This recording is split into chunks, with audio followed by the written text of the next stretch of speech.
కారాగారాల చుట్టూ కూడా తిరుగుతున్నటువంటి పరిస్థితులు పీటీ వారెంట్ల పైన కూడా ఆయన జర్నీ చేస్తూ ఉన్నారు. ఇంకోవైపు ఏదైతే వల్లభనేని వంశీ ఆల్రెడీ జైల్లో ఉన్నారు ఆయన కూడా. సో ఇటు పోసాని కృష్ణమురళి ఈ అంశానికి సంబంధించి కూడా మనం చూస్తే కనుక అంటే ఏదైతే వల్లభనేని వంశీని మైహోం భుజాలో అరెస్ట్ చేసిన తర్వాత ఈయన కొంచెం భయపడి తీర్థయాత్రలకు వెళ్ళిపోయారు. సో మళ్ళీ నా వరకు ఎక్కడ వస్తారో అని చెప్పేసి కాశీ, రామేశ్వరం, ప్రయాగ ఇవన్నీ కూడా చక్కర్లు కొట్టేసి తీర్థయాత్రలు చేసి దేవుళ్ళ దగ్గర ప్రదక్షిణాలు చేసి ఆ తర్వాత మళ్ళీ మైహోం భుజాకు వచ్చి రాగానే ఆ నెక్స్ట్ డే తెల్లవారుజామున 5 గంటలకు పోలీసులు వచ్చి ఆయనను రిమాండ్లోకి తీసుకున్నటువంటి విషయం తెలిసిందే. చట్ట ప్రకారం 41A నోటీసులు ఇచ్చి ఆయన భోజనం చేస్తా అంటే చేపించి బట్టలు మార్చుకునే సమయం ఇచ్చి ఆయన ట్యాబ్లెట్స్ అన్నీ కూడా దగ్గర పెట్టుకున్న తర్వాత ఆయనను మర్యాదగా తీసుకొని వెళ్ళి ఏదైతే వైద్య పరీక్షలు ఆ తర్వాత స్టేట్మెంటు రికార్డ్ చేయడం ఇవన్నీ కూడా జరిగాయి. ఆ స్టేట్మెంట్లో కూడా మనం చూసాం. ఇదంతా ఏదైతే సజ్జల రామకృష్ణారెడ్డి రాశారు దాన్ని నేను చదివాను. సజ్జల భార్గవ్ ఈ వీడియోలు కట్ చేసి సోషల్ మీడియాలో వైరల్ చేశారు. ఇవన్నీ కూడా మనకు తెలిసిన విషయమే. ఆ తర్వాత ఇప్పుడు పీటీ వారెంట్ల కింద పోలీసులు అయితే లైన్ కడతా ఉన్నారు. రాష్ట్రంలో దాదాపుగా 18-19 పోలీస్ స్టేషన్లలో ఆయన పైన కేసులు నమోదయ్యాయి. ఎందుకంటే అంతలా ఏంటంటే తెలుగు భాషను కూనీ చేసినటువంటి వ్యక్తి ఆయన.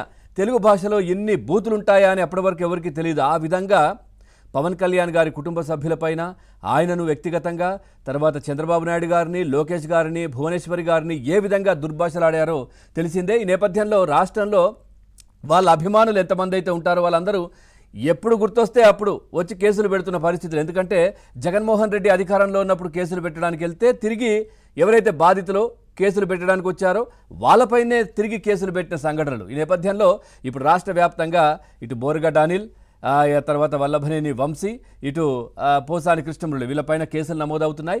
ఆ తర్వాత ఇప్పుడు పీటీ వారెంట్లపైన పోసాని కృష్ణమురళికి సంబంధించి ఆయనను అదుపులోకి తీసుకోవడానికి మాకు 2 రోజులు ఇవ్వండి, మాకు 2 రోజులు ఇవ్వండి అని పోలీసులు క్యూ కడతా ఉన్నారు. మాకు కావాలి, మాకు ఇప్పుడు మా దగ్గర కేసు నమోదైంది, మాకు రిమాండ్కి ఇవ్వండి, మాకు 2 రోజులు ఇవ్వండి అంటూ కూడా తిరుగుతున్న పరిస్థితులు. ఈ నేపథ్యంలో నిన్న ఏదైతే గుంటూరు కోర్టులో పోసాని తీసుకెళ్లినటువంటి పరిస్థితి మేజిస్ట్రేట్ ముందు కూడా హాజరుపరిచారు.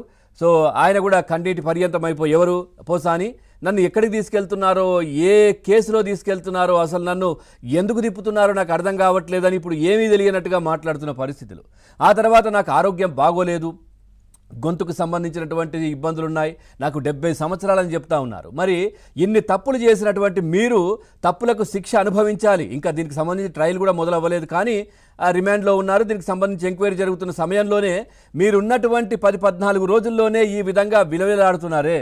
మరి ఏ తప్పు చేయకుండా చంద్రబాబు నాయుడు గారిని 53 రోజుల పాటు 74 సంవత్సరాల వ్యక్తిని కారాగారంలో ఉంచారే. ఏ తప్పు చేయకుండా, ఎట్లాంటి ఆధారాలు లేకుండా, ఎట్లాంటి సాక్ష్యము లేకుండా, ఎట్లాంటి నోటీసులు ఇవ్వకుండా అంత పెద్ద వ్యక్తిని, అంటే అన్నిసార్లు ముఖ్యమంత్రిగా పనిచేశారు, తర్వాత ప్రతిపక్ష నేతగా ఉన్నారు, బస్సులో బస చేసినటువంటి వ్యక్తిని అర్ధరాత్రి బస్సు డోర్లు కొట్టి ఆయన లేపి తీసుకెళ్ళినటువంటి పరిస్థితి.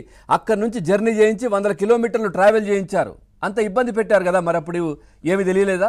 ఇన్ని తప్పులు చేసినటువంటి మీరే అప్పుడు ఇప్పటికీ ఆ కేసులకు సంబంధించి ఆధారాలు లేవు. చంద్రబాబు నాయుడు గారిని ఎందుకు రిమాండ్లో ఉంచారు అని కోర్టు ప్రశ్నిస్తే ఆధారాల కోసం వెతుకుతున్నామని చెప్పిన వ్యక్తులు మీరంతా. సో ఇప్పుడు మీకు సంబంధించి ఆధారాలు వెతకాల్సిన అవసరం లేదు.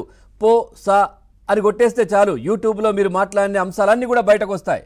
ఆ తర్వాత మైహోం భుజాలో 3 ప్లాట్లు ఎక్కడి నుంచి వచ్చాయి? అంత ఖరీదైన ప్లాట్లు. ఒకటి మీ చిన్నబ్బాయి, ఇంకొకటి మీ ఆఫీస్, ఇంకొకటి మీరు. ఎక్కడి నుంచి వచ్చాయి ఇన్ని డబ్బులు? సో దీనికి సంబంధించి అన్ని ఇష్టానుసారంగా మాట్లాడారు కదా. సో ఇప్పుడు మీరు నిజంగా అన్ని తప్పులు చేస్తున్నారు కాబట్టి మీరు ఇప్పుడున్నారు.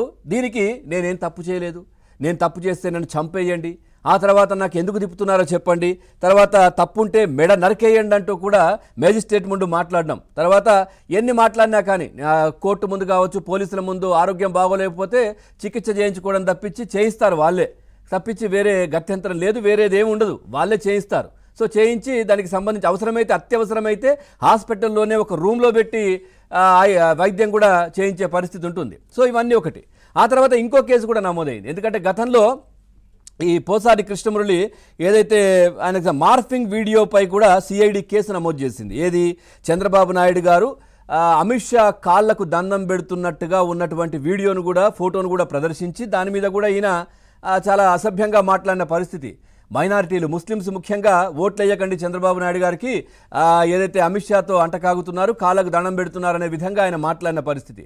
సో ఇప్పుడు మాత్రం విలవిలాడుతూ ఇన్ని తప్పులు చేసి 14 రోజులకే ఈ విధంగా మాట్లాడుతున్నారే, ఏ తప్పు చేయకుండా చంద్రబాబు నాయుడు గారు 53 రోజుల పాటు ఎక్కడా నేను తప్పు చేయలేదు, ఖచ్చితంగా బయటకు వస్తాను, నిరూపించుకుంటాను, ఎట్లాంటి బెయిల్ కోసం కూడా గట్టిగా ప్రయత్నాలు చేసిన పరిస్థితి లేదు, కోర్టులో ఎంతవరకు అయితే అంతవరకు వెళదాం, నేను తప్పు చేయలేదనే విధంగానే ఆయన రిమాండ్లో ఉన్నటువంటి పరిస్థితులు కనిపించాయి. ఆ తర్వాత అదే విధంగా బయటకు వచ్చారు, అదే మర్యాదతో